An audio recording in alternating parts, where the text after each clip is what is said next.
Are you tired of watching shows that only give you general social media theory and expect you to figure out how to apply it to your own industry? Join us for this week's episode of Social Chatter, the industry's longest running social media marketing news talk show. Not only will you learn the latest breaking news, but you'll also gain practical advice on how to apply it. Now here's your host, Christian Karasiewicz. Welcome, everyone, to Social Chatter, your weekly social media marketing news talk show. I'm Christian Karasiewicz, and this is episode 285. And Jim and I, we've got a lot of really great topics that we want to discuss with you this week. Most notably, we're going to talk about LinkedIn creator mode. And I got to say, I was talking with Jim and our guest before the show, and I am super impressed with this feature from LinkedIn, or this collection of features. It's just amazing. So we're going to talk about that. We're still going to be talking about audio rooms because, I think it was last week or the week before, we talked about Instagram getting in on the game. And then we talked about Facebook looking to do audio rooms. And this week we've got two more competitors entering the audio room space. Pretty interesting, actually. But I'm going to go and bring on Jem. We're going to kick things off. And by the way, we also have some great tools to share with you this week. So Jem, fantastic seeing you again. Great to see you. How's everything? Do what? I said, how's everything going? Oh, everything's good. Very good, actually. I know we've been busy. I know we recorded a few more podcast episodes this week. I think we're up to 55, I think. Are we at 55 or what? Where are we at? We did 54. I think 55 is coming up. Yeah, lots of really good topics over on the Launcher Live podcast. Who do we have this week as our guest, by the way? Yeah, I don't want to butcher her name. I want to say it's Sara Munro. Did I say it right? Hopefully, let's bring her on. Let's have her let us know. Hey guys, Great to see you. Oh, can you who see do we me? have here? Can Yes. you see me? I had to do something. It's April Fool's Day, of course, right? Exactly. My favorite day on the internet. It's opening day of Major League Baseball too. Exactly. So Excellent. April Fool's Day and opening day of baseball. That's interesting. Very interesting. great. So tell us a little bit about yourself, Sara. I know we've had you on. I think you helped me co-host actually a couple months back. I can't remember the exact date, but tell our viewers a little bit about yourself. Sure. So I'm based in Northern New England. I mostly work with small businesses and nonprofits on their content marketing. And that can mean everything online and offline. So how do we work with where they want to go as an organization or as a business? What are their sales goals? And how do we use the right tools to get there? Whether that's email marketing, web content, social media, or traditional public relations and events, which of course are all digital now, right? Fantastic. Yeah. And I know, I think today's topics actually really align with what you do, for example. So it's really good to have you join us for episode 285. So I know in interest of time, because I know we said we've got a couple of things coming up in about 45 minutes or so. I'm going to kick it over to Jim to kick things off for this week's episode. Yeah. So like you said, pretty exciting. The first topic we want to talk about today is LinkedIn is adding creator mode, video profiles as well. And we're also adding some career training tools, but we'll focus more on what they're doing for the creator mode. And so, actually, we talk about this all the time. Video is becoming a bigger and bigger part of social profile. Well, it's funny, right? We're talking about video becoming a bigger part, but yet we have several stories about audio. Yeah, I know, right? Yeah. But I think this is pretty interesting. It's now it'll be interesting to see how people get creative with their cover videos, which is actually something you've been able to do on Facebook for a while on business pages. And I think this is a good thing. It's kind of a way to catch attention and have people look at when they come and check out your profile, then it'll maybe make them read more about you. Yeah. So this cover story is very interesting. So according to LinkedIn, I'll go and play this video, by the way, from the LinkedIn site. But basically, you get a tool that lets you personalize your first hello to basically a recruiter or to an audience.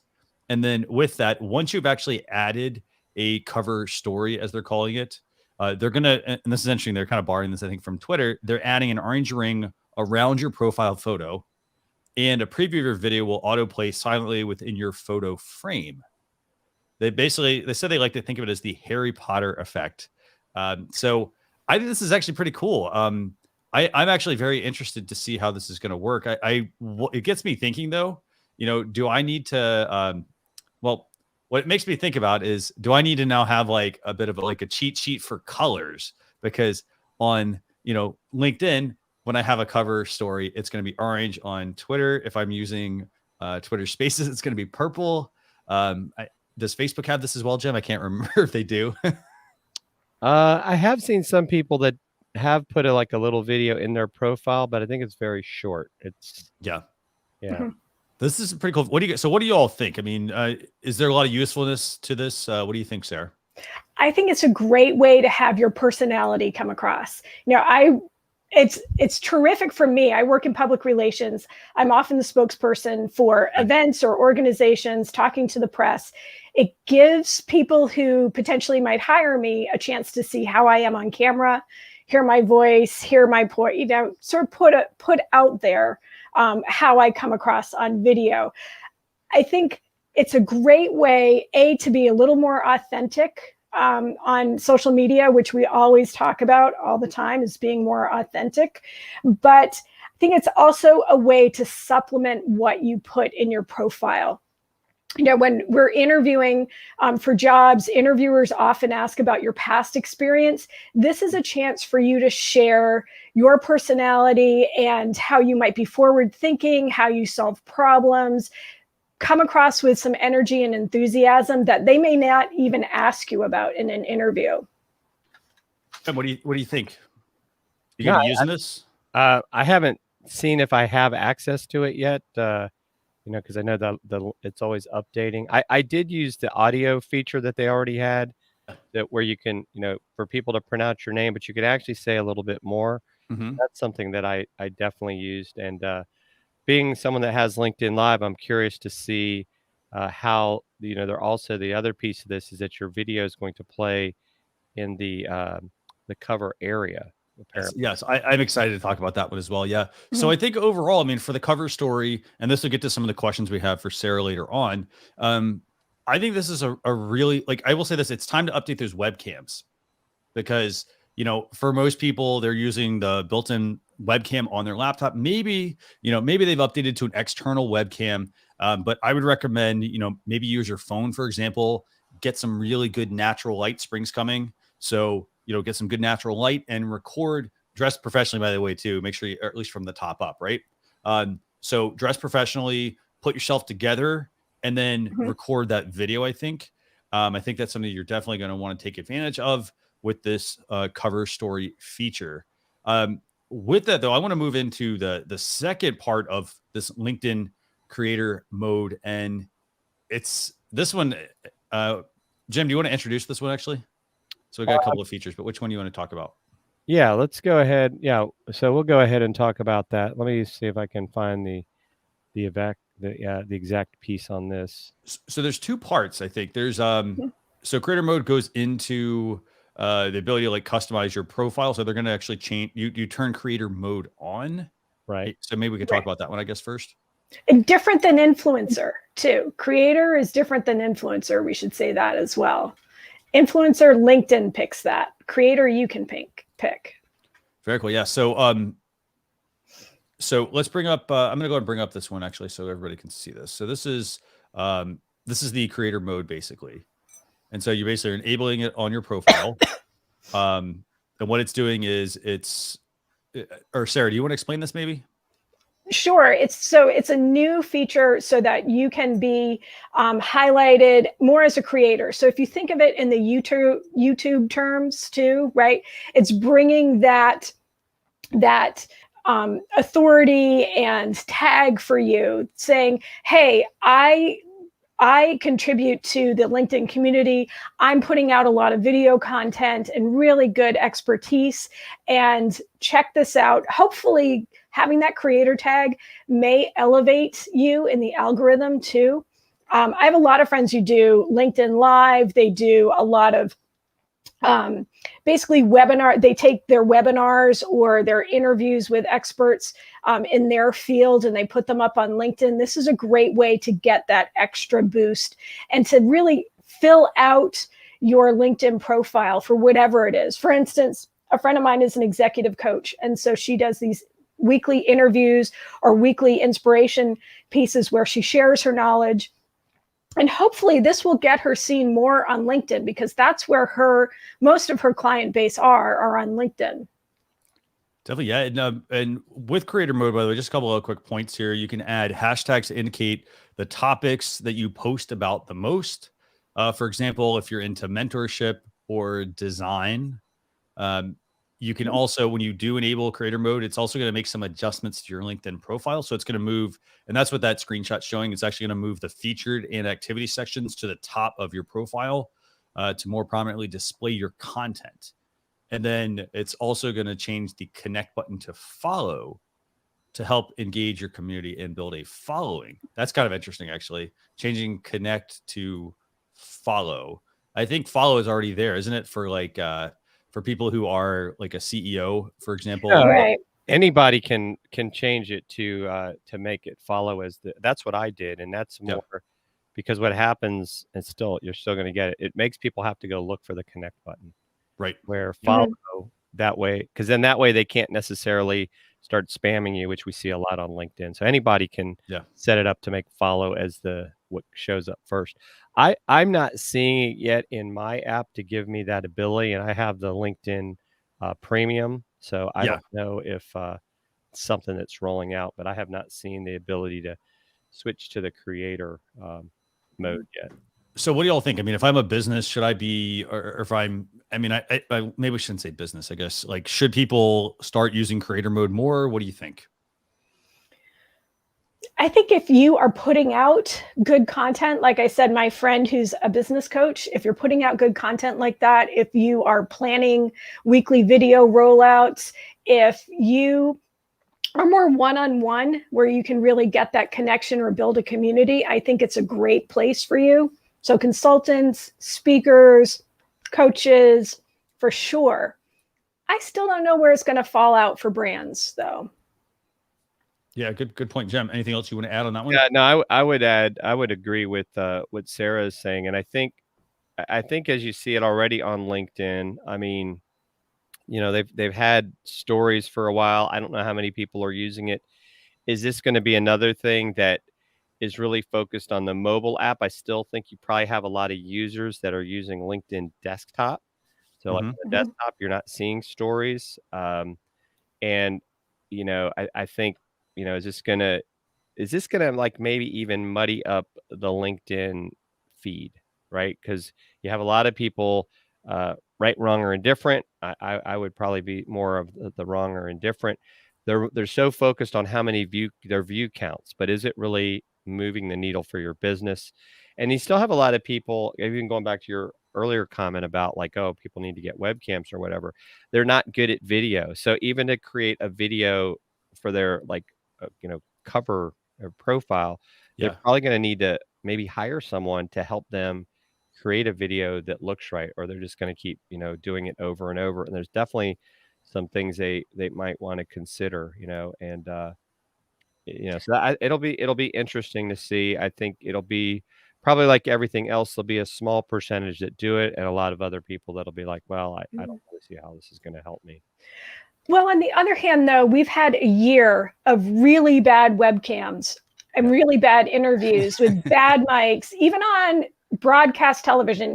CNN, you'll see at least 12 a day of people who are still using their earpods. They're still looking down at their laptop webcam. And I think we're a little more tolerant of lower production value, but higher content value, if that makes sense. Yeah. No, I mean, it does. I mean, and here's the thing. Jem and I always say this about live video. If your audio is good, people will tune in. They don't really care about the video quality as much, but it also does show, it also shows hey, you know what, if I look good on camera, it also suggests that I'm technically competent. And for the most part, if you're looking bad on your camera, you're looking down, or you're wearing the AirPods, for example. Nothing against AirPods, they're great, they're just not good for interviews, for example.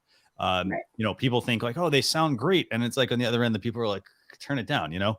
But it's one of those things where people need to, you know, like put that little bit of extra work in. Like if you don't know how to, if you don't know how to like, and that's another thing. Like if you're filming, for example, I said, use your webcam or your smartphone, for example, to record a video.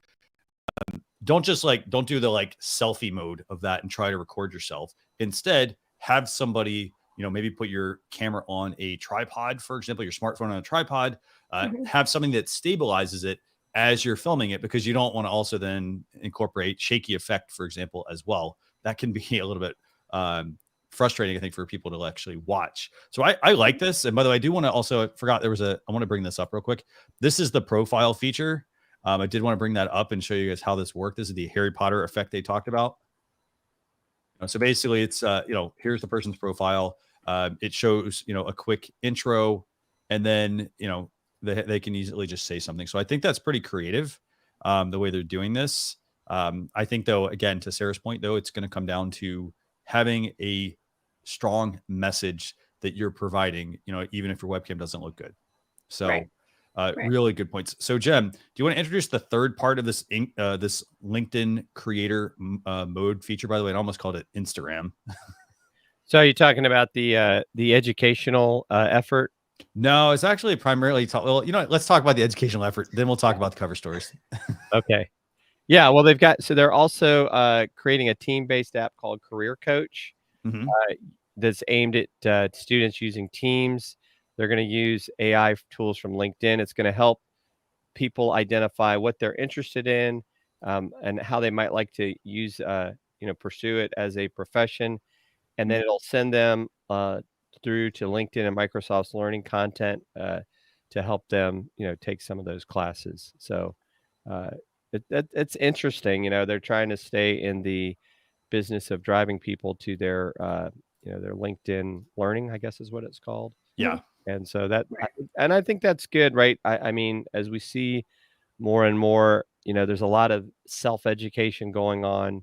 I think, so I think it's good for people that want to explore different career tracks.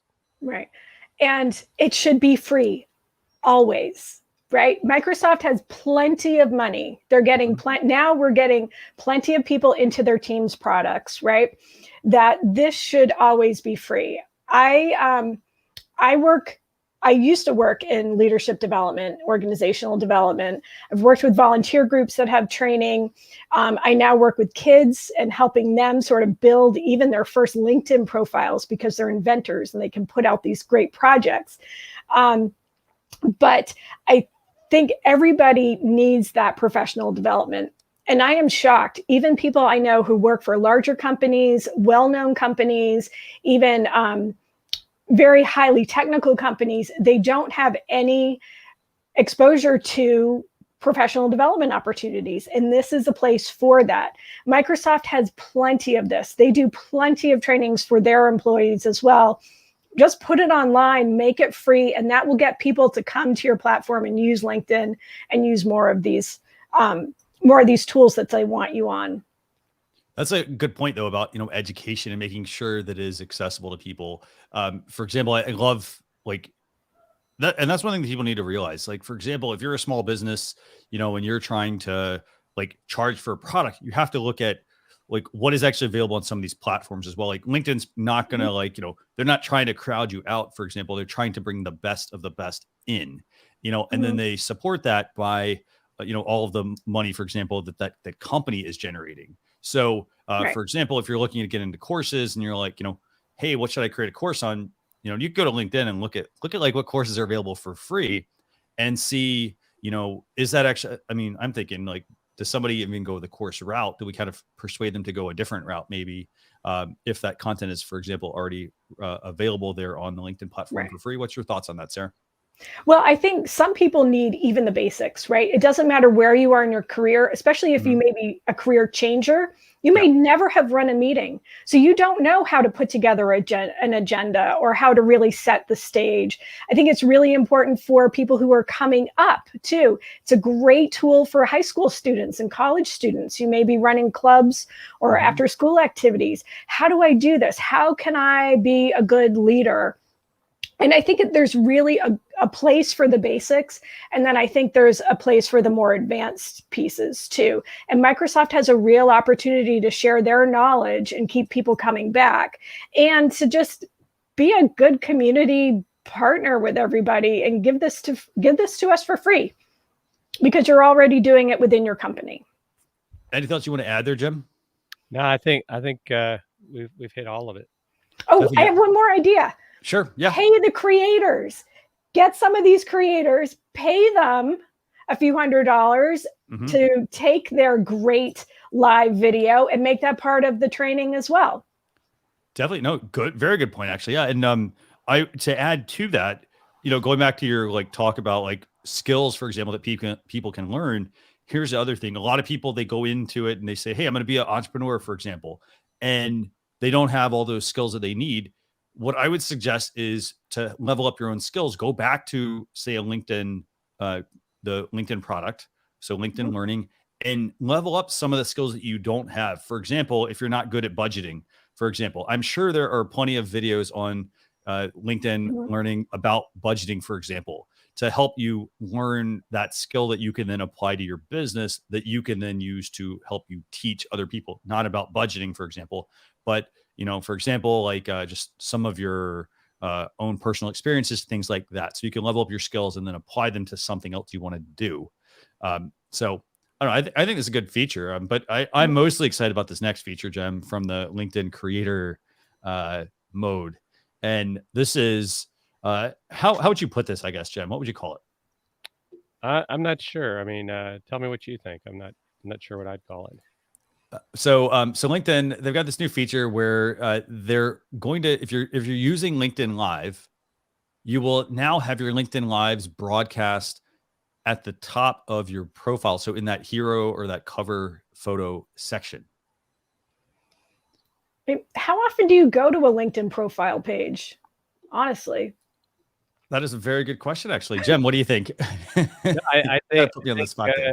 I think that's a great point by Sara. I mean, you don't necessarily go, I look at someone's profile if maybe I'm thinking about connecting with them, but it's not like I'm like, oh, let me go to Sara's profile and see if she's broadcasting. This may be a way to kind of placate what's happened with LinkedIn Live video, which is LinkedIn Live creators are not seeing the same engagement they used to. So I don't know if this is a way for them to say, oh, guess what? Your video is going to start playing on your cover. And I mean, I don't know. What do you say? Hey, go check out my profile. My video is playing. I don't know. I mean, it's nice. It might catch a few people's eyes if they're looking for people. But yeah, that's a good point, Sara. I don't know if it really helps move the needle significantly. We'll have to see how that shows. Right. I think the events are a much more powerful tool. Get a reminder, all of those kinds of buttons and things that you see on other platforms. I think that's a much more interesting piece. I mean, this is a cool thing. Kudos to the developers who made it because it's kind of cool. But if you have in this video, we've got 3 heads, right? If this were to appear in that cover section, really only my face would be visible and you might get cut off. Christian and Jim's faces may get cut off. So I don't know, it's cool. Great job, developers. But are you really going to use it? I guess it depends on how the little live shows up. I will say the interesting part, and I'm going to even throw this out for Facebook, because I think Facebook would probably borrow this at some point. What's one of the biggest things with watching a Facebook Live? A lot of times it's going into that echo chamber. People don't go to Facebook to necessarily watching live video. So if they are, for example, if they're very in tune with your page, they'll tune into that sort of thing. But for the most part, your video goes on your page, for example, your profile, and then it just kind of sort of disappears, I guess, in a way. So I could see Facebook borrowing this feature because it's a great way for you to potentially get some more exposure. But, to your point, Sarah, which I think is an excellent point as well, is that how many times do I go to your Facebook profile? For the most part, I go to it once and that maybe twice. So once like, oh, who sent me this connection? I might read it. I might forget about it. And then I potentially go back to it at some point, but it's not something that I'm going to go see all the time. I'm wondering if there's, there have to be some additional, I think it's a good idea. There have to be some additional ways though, to figure out like, how do you make this a little more prominent? I think their point's also to get people to go live more often, probably, which gets me to NLTMW's question. And Jem, maybe you can answer this. Any indication of when LinkedIn Live will be available to all LinkedIn users? I know you're not a LinkedIn employee, but no, I've heard for a long time. I don't think that they're ever just going to give it to everyone. I think that they have purposely delayed it because I think they're worried about the quality of the content. And if they just let everybody have it, it'll, the issue is, and we'll talk about some of these other features because I know we probably want to get moving on, is we start to like everybody, it's almost like in a way, why is everybody trying to copy Facebook? Facebook's doing everything. And I make the argument, stay good at what you're known for, right? Yeah. LinkedIn is a B2B network, right? Or, where people are looking for jobs or businesses want to connect with other businesses. We don't need some of these like TikTok-like features. We don't need some of these other things. Get better at what you already provide. For whatever reason, articles don't work like they used to, right? People like to read articles. You limit how much we can put in a post with character counts. Yeah. Is that because they want us to write an article that no one will read? Right. I used to like those digests. Remember those LinkedIn email digests that you would get from the published articles? And it was sort of a mini blog feature, which I love. I help people build their websites. I've never built my own. Right. Yeah. But it would be great if I could use microblogging on LinkedIn because then people can see kind of my archive. I really rely on social media for my presence. Go back to some of the stuff that used to work. I think that's true for all of the social media platforms. Right. Yeah. Fixed groups. How about that? Yeah. Have a scheduling button on your native platform. Right. Yeah, there's a lot going on. I mean, it's funny you mentioned this because I was talking with my friend Letitia Campbell last night about this, and we were talking about how get good at one platform. Don't try to be everything to everyone. And this is the thing that gets, I guess, it's frustrating, and it's that somebody goes on, like LinkedIn, they do it for like a short while, and then they either say it doesn't work or they're on the next thing. They don't give it the time to actually take hold and see it through. And, I want to talk like just briefly technology. So for example, if you guys happen to have had iPhone 1, I'll tell you right now, like I was an iPhone 1 user and I didn't have copy and paste. It was a great product, but I couldn't even copy and paste a code. I literally had to write it down, for example, because copy and paste wasn't on there. It was missing a camera. Like the functionality of things like that weren't there necessarily, but they build product. This is the way they build products. They build product 1. They then come out with product 2. It's not to get you to buy it again. It's to get it shipped and then iterate on it. So it's the same thing for social media platforms. You get on LinkedIn, for example, as we're talking about today, get good at using LinkedIn, build your network there. Once you have gotten to a point where, you know what, I can't do any more here. I've given all that I can and I'm getting the most out of it. Move to the next platform. Don't try to be on 5 different platforms, trying to come up with 5 different ways to do things. You're going to drive yourself crazy with that. Shiny penny. The shiny penny. Let's go for the shiny penny. So Jen, what's the next topic, by the way, we got here, just so we keep things moving? Well, let's talk about LinkedIn is apparently creating audio rooms since we're on the topic of LinkedIn. What audio rooms? What do you think? Good. Okay, so this is a how can I put this is a feature that our friend Alessandro happened to identify. He's a really good how would I put it? Sort of like he's a developer, so he's always finding some really cool things. So he found indications that there's going to be LinkedIn Live audio rooms. What do you guys think? I mean, is this granted this is just the UI at the moment? It looks obviously very clean. What do you think? Useful feature for a business, or am I still, I need to get good at like Clubhouse or Twitter Spaces? What do you think, Jim? I think the problem is it's kind of like, Clubhouse was first to the game, and Twitter Spaces has come on, in my opinion, strong because one, they're already available on Android. That's something that Clubhouse is still working on, and it's this whole invite only thing. So now LinkedIn's like, oh, let's go ahead and add audio spaces. Well, now it's going to become one of those, where do I spend my time if I want to build this quote unquote audio audience? I know that there's a lot of people, as it is, doesn't like the spamminess of the whole LinkedIn connections thing, so they don't get on LinkedIn. Mm-hmm. So I don't know that this is going to necessarily help drive people to use LinkedIn. I think people like the fact, like whether it's Twitter, whether it's Clubhouse, that you're getting kind of a mix of people that weren't maybe in your network before. Because how am I going to bring people into this room? Goes back to, this would be a great feature in groups. Yeah. Right? But I don't even know when people post stuff in groups. Yep. You're right. It would be an awesome feature in groups. I don't know. The whole audio thing, I listen to public radio a lot. Given how much I do listen, I consume those kinds of talk shows.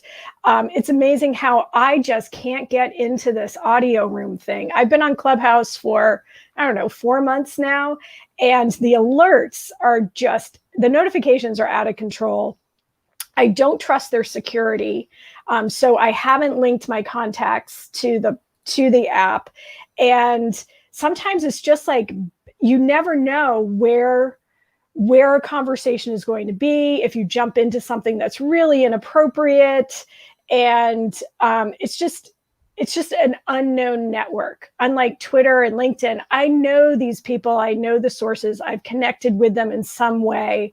And I think the platforms have vetted people. They also have moderators, they have content moderators, and I think it'll be, if it's going to roll out, it's going to roll out on one of these bigger platforms better than something like Clubhouse, which is a little bit of, it's the worst of the Wild West. Yeah, this is really interesting. I mean, and in NLTMW mentions, it's another walled garden of filtered content, almost censored content, possibly. Mm-hmm. Yeah, I mean, here's the thing. I mean, I'm glad that LinkedIn might be getting into this, but it's going to come back to, like, right now, what's one of the biggest selling points, for example, of Twitter Spaces that's coming out, Jem? It's the fact that I don't have to build an audience. I can leverage my followers there, for example. It looks like it's very easy to use as well. Mm-hmm. So it looks like Twitter sort of thought about a lot of stuff at the moment on that. Clubhouse, obviously, first the game, kind of gets trumped by all the other platforms that are doing the same thing. I like the idea of the audio rooms. Again, though, I mean, it's going to come down, like, while we can multitask, for example, we could have 2 videos up, for example, or we can have a video up and a web page, for example. Audio rooms is really going to be, I don't want to say it's a time suck, but it's going to be one of those things where it's going to be hard to focus on doing that, like consuming that and trying to do something else at the same time, I think. Well, I would also say, as more people get the vaccine and people start to go outside, how much is the audio going to continue on? I think Sara makes a great point. One of the things I do sometimes enjoy about listening, right, not necessarily participating in a Twitter space or a Clubhouse, is if I find the right room, I can really get some great information. Like I'm listening to a radio show, a talk show, and you actually get the opportunity, like, to raise your hand and ask a question, right? Remember when you used to try to call in and you'd have to wait till your number, if you got lucky, they finally answered you. But I wonder if we're going to have kind of a swing back to where it's not going to be as popular. I think that it does, provide a lot of great things, but like in Twitter, right, with the spaces, it's really good for like Twitter chats for after the chat. Now we can have a conversation with everybody. Same thing with, even like live shows or podcast. It makes a lot of sense to have that. But for a lot of us, right? In fact, it's funny. Sometimes people say, what is it called when a bunch of people all talk together at the same time? It's called a conference call. But we've created this audio app or even a phone call. And it's like, so we've created a bunch of, in a sense, conference call type apps where there's no limit how many people can show up. And there's a lot of people, right? They're looking to monetize, right? Clubhouse have been talking about, monetizing their, some of their, I guess if you want to call it creators. So it's like people are looking for what's the next thing that I can get on first, build an audience and possibly monetize. Nothing wrong with that. But I think, at some point you're like, well, where am I going to spend my time? It's got to be easy. It's got to be simple. Like I said, I think in the audio wars, right? Because don't forget, I think we talked about this last week, Christian. Facebook is doing this too. Yeah. So now it becomes people, it's kind of like that whole creature comfort thing. We get comfortable in a certain platform and we don't want to leave. So it's like, are you going to get the people that aren't on LinkedIn to come to LinkedIn just to go into Audio Room or vice versa? That's going to be the challenge for these apps in general, and whether or not people will stick around with it. And I think to Sarah's point earlier, like with Clubhouse, you've got these security issues that haven't necessarily been addressed. And they have to figure out the data too. Clubhouse will, I don't know if it's my settings, but Clubhouse will only work on Wi-Fi. And, I brought my older mother to her vaccine appointment. There's one Clubhouse room that I like to attend every week. It's a bunch of people like me who are consultants, small business owners. We get together every Friday morning. I can't join it because I'm in a rural part of Vermont and there's no Wi-Fi around me to jump on. So whoever figures out the data too, I think the technology piece may leap ahead of everybody else. So I would say this, if you are using, so one thing you could try, Sarah, if you go into your settings, I'd go in and search for Clubhouse, and there's going to be a page where it will show pretty much like it'll show if you're using, like, for example, if you have data enabled, for example, for Clubhouse. Have you checked that? I'm not sure. Yeah. Well, Clubhouse notifications are a snowstorm on my phone. So they're already eating up enough data for me. I don't want to give them any more. So I'd say if Clubhouse is not working on mobile, for example, for you, and you're like, and you're only seeing it on Wi-Fi, consider checking that out in settings. It's definitely there. I just looked at it. So it should. Is it there? Yeah, I'm sure it's there. Honestly, I don't have the time to spend a lot on Clubhouse right now. And I'm just not a huge podcast person either. I'm a big YouTube consumer. I'm a big video consumer, even if it's playing in the background like a podcast. Right. The Google algorithm knows me. I'm a huge Gmail user. I even port all of my email into Gmail. I watch a lot of YouTube. I use the Google apps across everything, my PC, my iPad, my iPhone. Google knows me. And so I'm getting great content from there. So why, as Jim said, why would you go somewhere else where you don't normally go? Yeah. No, that's a great point, Sarah. And I think Letitia in the comments mentioned it as well. It's like you want to go where your audience is, or you're already where your audience is. So why would you like, oh, let me run over here because it's a new audio app. Right. It's the grass is greener on the other side, I think, right? Yeah. Well, not to bash it completely too. I know people who are killing it on Clubhouse right now. They're getting great leads. It's a perfect match for lead generation for their business model. And they are rocking it in a very short period of time too. Right. Excellent points. Yes. So obviously we've got LinkedIn creator mode, all that's going there, which is fantastic. LinkedIn's testing audio rooms. I think we got time for one more topic, right, Jim? Sure. What do you, or actually, Hun, do we have, we've got two other topics actually. Which one do you want to cover? Do you want to talk Spotify or do you want to talk Twitter Spaces? Well, let's talk Spotify, right? Because we've been talking about new companies, or not new companies, entries into the audio spaces game. Spotify is now going to do the same thing. So here's Mhm. an app that is with about, it started out with music, has added podcast. Now they're going to add audio spaces as well. So it goes back to, where am I going to spend my time? Am I going to go on Spotify when I could just go on Clubhouse? Mhm. Um, Spotify also is a quote unquote, it's got a paid version and a free version. So is this going to require you to have the paid version to participate? I don't know if the news on that is clear, but another competitor in the market that's got and this is where Clubhouse, you could argue, and some people thought that Facebook would try to do this, may end up more becoming an acquisition target, because Mhm. you've got these big companies. I mean, just briefly, because it's kind of what you were talking about with Twitter Spaces, it's going to come to desktop. Mm-hmm. So you've got these companies that have the deep pockets that Clubhouse right now just can't keep up with. And Right. so even though they've gotten additional funding, um, you know, as we've talked about, who knows how many people are on Spotify. I mean, they've got quite a few people that use it to listen to things. But then guess what?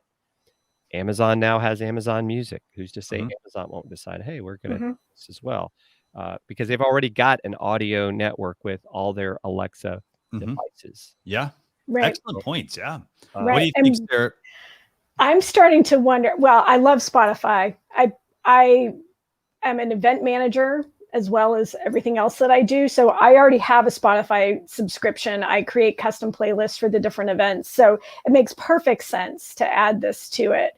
And I'm wondering what SiriusXM is going to do too, Mhm. because I'm a road warrior as well. So I have satellite radio so I can keep listening to things as I drive around. They already have talk shows. I really wonder what they're going to do with this.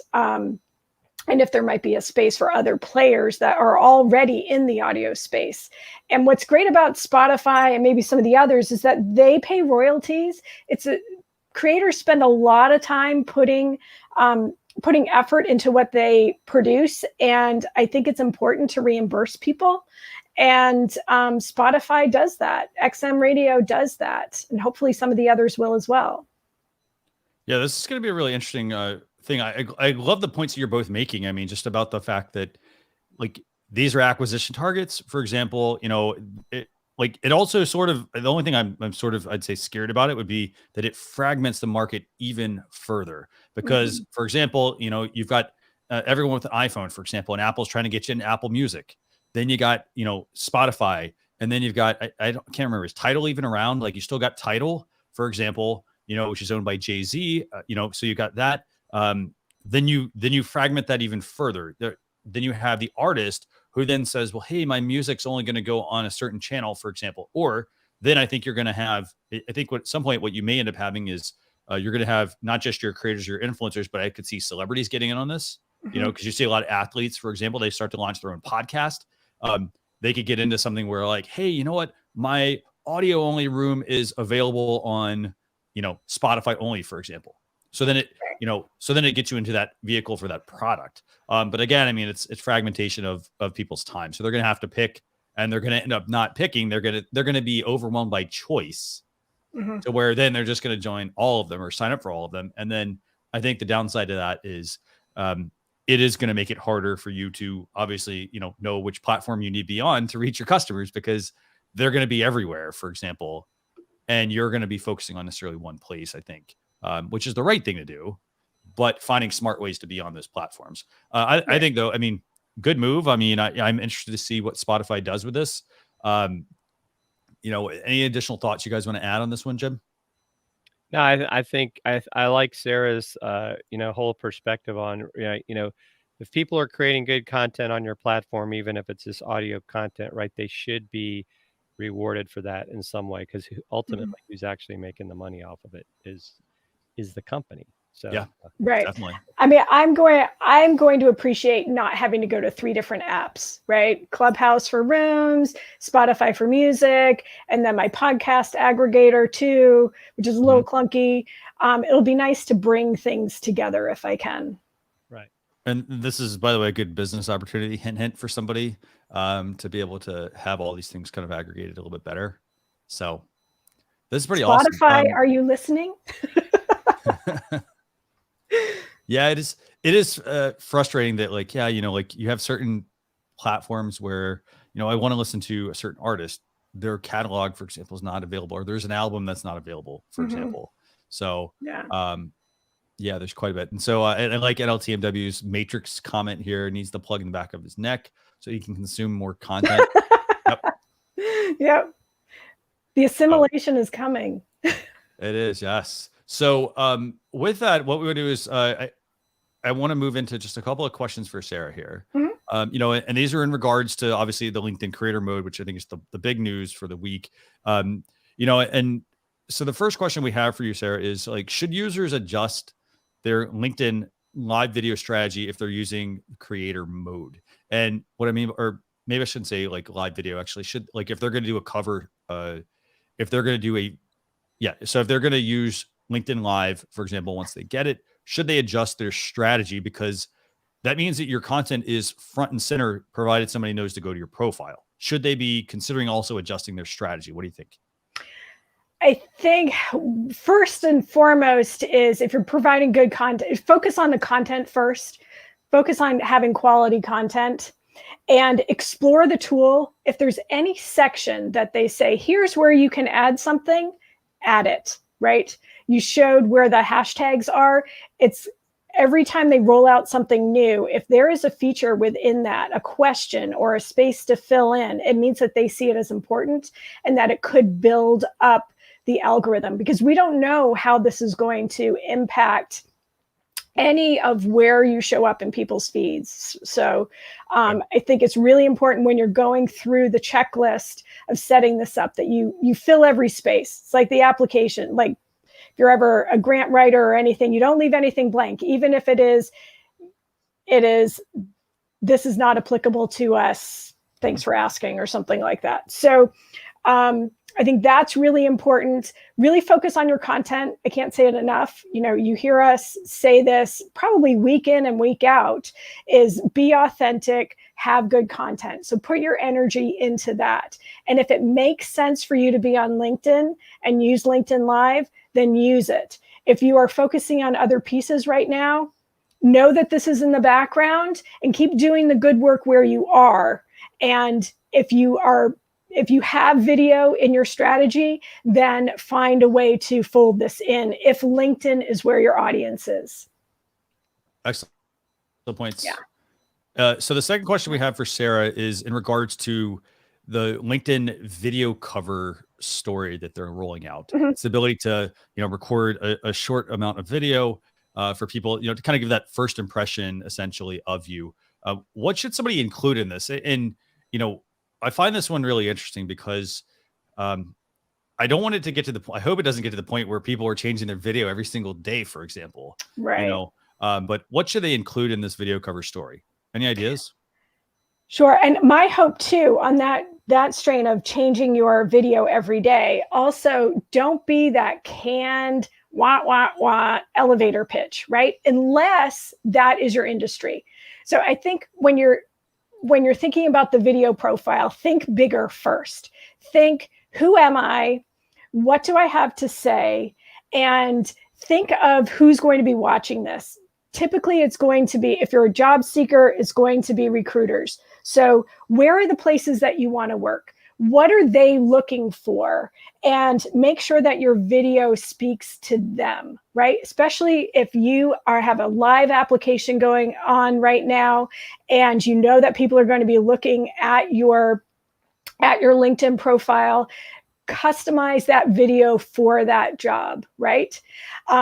It is funny, Christian, you and I were joking beforehand. I said, it seems when I'm on your show, it aligns completely with what I'm doing off camera, right? So this week, I'm actually coaching little kids, like 3rd and 4th graders, how to make pitch videos, right? So, so here's some of my tips for that, right?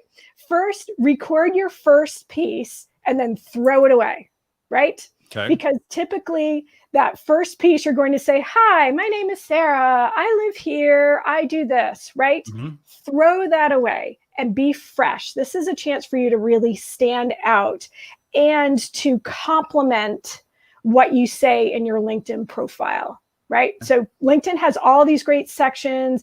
There's summary sections where you can really talk about how you solve problems and how you identify problems. For me as a consultant, I talk about how I know that social media is a pain point and how I help people solve that.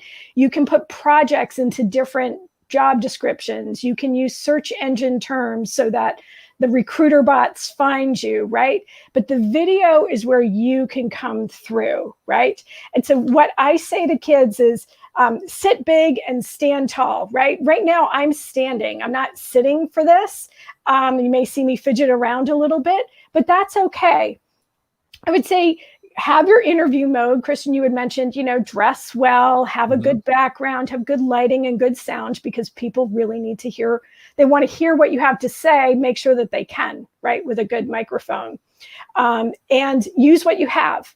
If that means that it's your AirPods, that's okay. If you're getting started in an industry, you can't afford to buy the $80 microphone or the $200 microphone. You can get by. This is a $30 Sennheiser headset, right?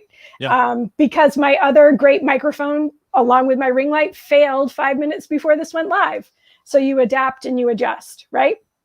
So try to be more lively than the elevator pitch. Turn up your interview mode a little bit. I'd only say maybe 2 notches. You don't want to be too enthusiastic unless you're applying for some entertainment job or you are an MC and you really want your personality to come across on camera. So really think toward that audience. And the other thing I say is always smile. So it's funny. I have this sticky note right next to my webcam. Yeah. And if I'm filming a kid at an event too, I put it on the back of my phone so that they know to smile at the camera for me, and make sure that your personality comes through and that you really shine. And I had another note here is you can also weave in a little bit of a call to action, talk about who you are, how you're proactive, and say, you can find these details in this description or in this project, right? You can prompt them to go find more information in your profile and explore you a little bit more. And then I guess my last tip is that interviews, when you finally land the interview or you're talking to a client, a lot of times, a prospective client, I should say, a lot of times they ask you about your past, right? How did you solve a problem? Give me the details of an issue that you had in X arena and tell me step by step how you went through that. And what they're trying to do is see what your thought processes are and how you handled something in the past, but you need to have them think of you in the future, how you will be when you're working with them or for them, right? So the video is a chance for you to make that little quarter turn twist to interview questions or to what you might say to someone when you introduce yourself, and say a little bit more about how you might be proactive, what your energy is like, how you collaborate, things like that. Excellent points. Yeah. I mean, this is really good information. I mean, that you're sharing, and Laura says, this is amazing advice. So fantastic. So I know we got a couple minutes here. We want to quickly run through 2 tools that we found for you this week, by the way. So obviously these are tools that aren't related to this week's topic. There's tools that we found that we think can help you from a business standpoint. Sarah, do you want to introduce or Jim, actually, do you want to introduce the first tool for this week? Yeah, Luna display is pretty interesting. I think you actually have one, Christian, but I do, yes. it allows you to plug in on this is and actually it's going to be something you use with Windows or Mac. Yeah. But it basically allows you to use a second display, like especially an iPad, without having to like use the what do we call it, the sidecar type mode. So Yeah. I think it's pretty interesting. I don't know if you want to maybe show a video of what it does or something Yeah. like that. I will. Yeah. I'm going to first show the Luna display, or sorry, this is the Luna display. This is all it is. It's this tiny little dongle. This is a USB-C version. They make a USB-C one. They make one that's also a DisplayPort as well. It plugs directly into your computer, and then it works to connect to an iPad or even another Mac, and it also works on PC as well. So I'm going to just bring up their website actually to show you all this. So let's see if I can find a really good video. Here we go. We've got a video from them. This is about a 1-minute video, I think. Yeah, let's just play that real quick for you. So I want to show you guys this because I have one of these and I love it. I think it works fantastic. So plug it in. And now in this case, you can use a Mac with an iPad, a PC with an iPad. And there's no latency really with it either. I mean, moving things around.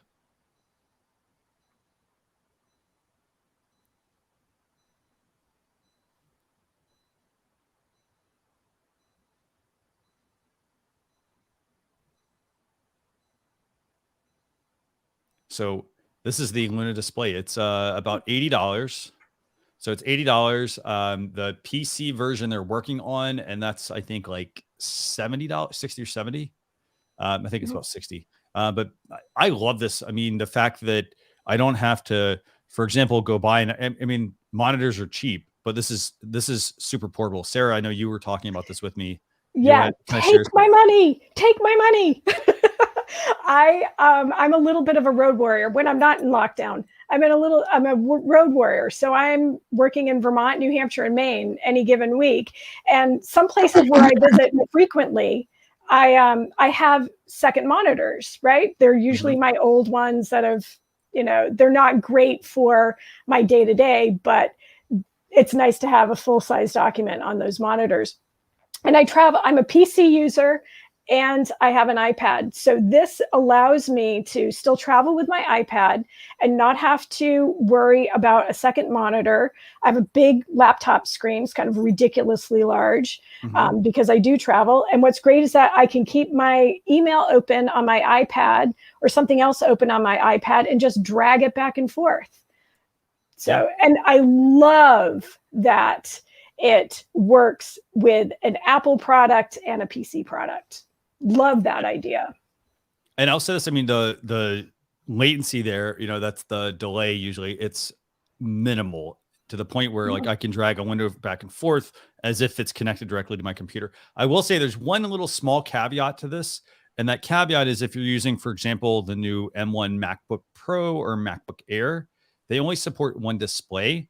And plugging this in is like plugging in a display. So I was chatting with Luna, so basically, or AstroPad, actually, the company. So basically, the way this thing works is it's seen as a display. So when you plug this into your computer, you can't use an external monitor as well.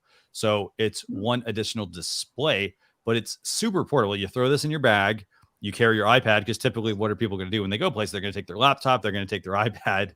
They're not going to take an external display unless they've got one of those little fold-up ones. And then now you can plug this in and you can now have that second monitor. You can also obviously plug into, I think this is a great product. What do you think? Anything you want to add, Jim? No, I think it definitely is something where, especially if you have, like I have an older MacBook that was pre-sidecar. So now I could actually have a second monitor to use along with that, where right now that was a struggle because I wasn't able to use sidecar with it.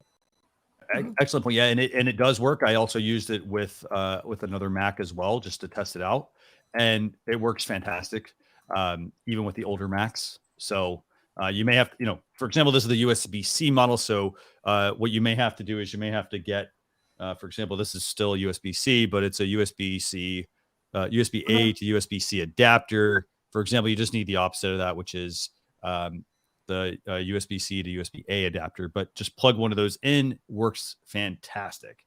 Or if you're like me, you now need the bigger deck that plugs into your USB-C port, because I already have 3 USB ports and I need more plugs. It sounds like you need to invest in a Thunderbolt. I know. I need more plugs. So what's tool 2 this week, Jem? Yeah, it's pretty interesting. It's called Wordtune, and it's I guess I'd call it a widget you can add to Chrome that will allow you to like put a phrase in, and it'll give you a better way to say it. And so it's got a free version, and it'll let you like rewrite it. It'll ask you like, do you want it to sound formal? Do you want it to say casual? So it's pretty interesting. It would be nice to see. I was looking at it. If I could talk and it would take it down and then give me some suggestions, that would be pretty cool. But then maybe you can take a tool like Otter and paste your transcript into there, and it might help you rewrite some stuff that you've said. So that's another thought. But I thought that was pretty interesting. Kind of like having your own copywriter, I guess, to help you say things better. Yeah, it's free all the way up to, there's a $10 a month plan, and then it goes up to a Teams option as well. The $10 a month one will let you do length controller. So for example, let's just say you want to compose a tweet and you're like, hey, I want to make a tweet that is X amount of characters. You would have length controller with the $10 a month plan. There's a formality controller as well. There's an examples option that's adding, so comparing paraphrasing, retrieving words from the tip of your tongue. There's a word finder option. Those are all additional premium options. Do you want me to type something in here, Jim? We can test it out. Sure, go ahead. What do you want to type? I don't know. It's your idea. How about this? Sarah, do you have anything you want us to put in? April Fool's is the best holiday on the internet. Let's see what it does. Hopefully this is a good example, because I haven't tested this. I haven't tested, at least with the best holiday on the internet is April Fool's. Internet users love April Fool's. On the internet, April Fool's is the best holiday. Can't think of a better day to celebrate than April Fool's. Internet users will laugh hysterically at April Fool's. This is actually pretty nice. It's really good AI, I have to say. Yeah, much better than I have the Gmail suggested phrasing turned on.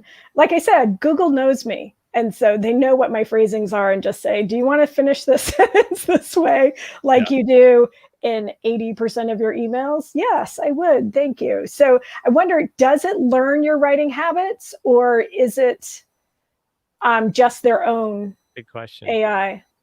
I think I saw something in there about, I think in the paid plan, it gives you the personality type of thing where it learns your personality. I think this will be great for tech writers who are trying to write for the average person, sort of change developer speak or engineer speak into common language. I think that will be great. Yeah. Second language speakers, if English is your second language, this is a great tool for you. Yeah, and so just a couple of quick points about the learning features. It says that Wordtune is based on machine learning models trained on large data sets of properly written text from the web. Suggestions Wordtune makes are based on patterns learned from their data. And then in terms of, are they collecting your data, they use the powerful algorithm based on machine learning and AI to review your text and provide with writing instructions in order to improve your writing. We do send data to our servers under strictest security rules, and they let you read their privacy policy. So I would say, I would think if I were them, I would probably want to be reading that so that I can continue to improve the engine and I can learn more about my users and what types of things they're putting into this. I like this. So I think it's a very handy tool. I think if you're trying to, there's all those like headline generators and things like that. Sometimes those tools will generate headlines for your articles or your videos or things like that. And they're not actually it's just spitting out an SEO friendly title. Whereas this would actually give you potentially a way to better come up with some different ideas to say some things. So I like this. really, for free, it's worth at least experimenting with and seeing, if you're somebody who struggles with coming up with ideas, you've got a copywriter, as Sarah and Jen both mentioned, you essentially have a bit of a copywriter on staff that can help. Right. And keep in mind who you're writing for too. We keep going back to this. Who's your audience, right? Because it's important. Who are you writing for? And keep that in mind when you use this. And also keep in mind maybe some unintended consequences that may come from some of the phrasing. You may just in the heat of the moment say, oh, this sounds great, and push it out. And then you realize, oh, I really shouldn't have used that word or phrase. It's not really sensitive to the audiences that I want to reach, or it might be a little tone deaf as to my personality. Definitely. Yeah. Anything else you want to add, Jim, about this week's show? Yeah, I would just say one thing to be careful about too is Mike Alton, who's a really well-known blogger, talks about you should write like you talk. Mm-hmm. So the thing you got to be careful about is in worrying about the way things, look, from a, I guess, grammar standpoint and everything else. You may not sound like yourself, going back to Sarah's comment about your personality. So even though this can be a good tool, maybe when you're stuck on like a phrase, like could I say this better? Make sure it sounds like something you would say if you were having a conversation. Right. Definitely. I read my copy out loud. If it's something really important, I read it out loud. Great point. Excellent points, actually. So I want to thank everybody for tuning in for episode 285 of Social Chatter. Sarah, real quick, for people who want to connect with you, what's the best place for them to do that? My handle is the same across social media. It's Sara Munro VT. It's spelled out at the bottom there, so you can find me. And welcome anybody who wants to chat. Fantastic. And Jim, how about you? Also, I'm on Twitter at the Twitter or Fusion Marketing MKTG.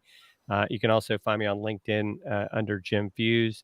And also, if you want to check out Amazon Live, I do a lot on there. Just go to dealcasters.live, and Dealcasters just about everywhere else as well. Nice. Very nice. And for those of you, who want to get the blog post recap of this, we're going to have that going out this weekend. socialchefs.com/SC285. We'll go through all the topics. There might be a couple that we throw in that really weren't ones we wanted to cover on the show. Some little smaller things, so we might throw that there. There's also the Alexa flash briefing as well that you can also check out at socialchefs.com/Alexa. If you want to listen to those, you can listen to those, by the way, without an Alexa device. So you can pull them up on the Alexa app. So download the Alexa app on your device, your tablet, your phone, and then you can bring that up.